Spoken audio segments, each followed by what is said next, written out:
నమస్తే. TVL astrology topic ఛానల్కి స్వాగతం. నా పేరు Vijayalakshmi, Vedic and KP astrologer.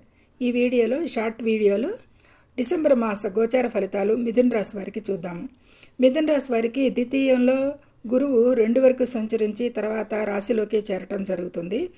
ఇక తృతీయంలో కేతువు సంచరిస్తున్నాడు.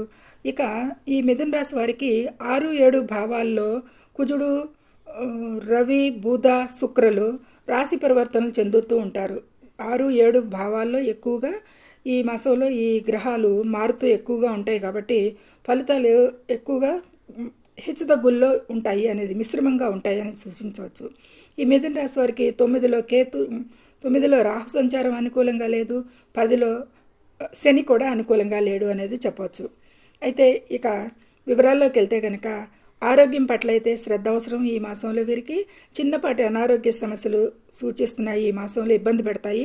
ముఖ్యంగా పిత్త సంబంధిత సమస్యలు లేదా వాత నొప్పులు ఉండే అవకాశం ఉంది. ఆరోగ్యాన్ని అయితే నిర్లక్ష్యం చేయకుండా తగిన జాగ్రత్తలు తీసుకోండి. ఇక ఆర్థిక విషయాలకు వస్తే కనుక ఆర్థిక విషయాలు కొంత అనుకూలంగానే ఉంటాయని చెప్పచ్చు.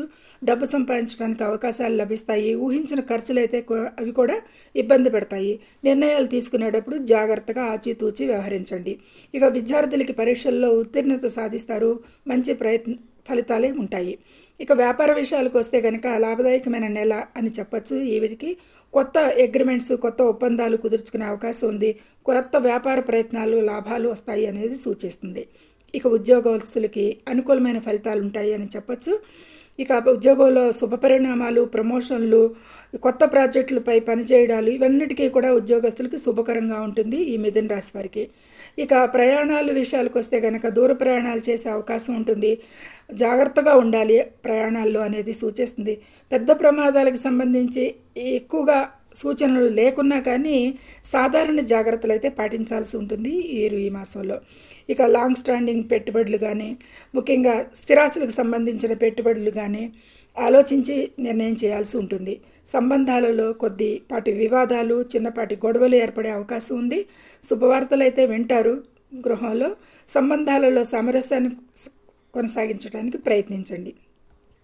ఈ మాసంలో వీరు నవగ్రహ పీడ స్తోత్రాన్ని ప్రతిరోజు పఠించడం మంచిది అనేది చెప్పడం జరుగుతుంది.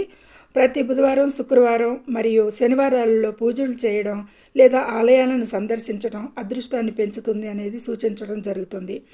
గురుగ్రహ వక్రగతి ప్రభావం వలన గురువుకు సంబంధించిన పూజలు లేదా పరిహారాలు పాటించడం శ్రేయస్కరం. సర్వే జన సుఖినో భవంతు. నచ్చితే షేర్ చేయండి, లైక్ చేయండి, కామెంట్ చేయండి, సబ్స్క్రైబ్ చేయండి. ధన్యవాదములు.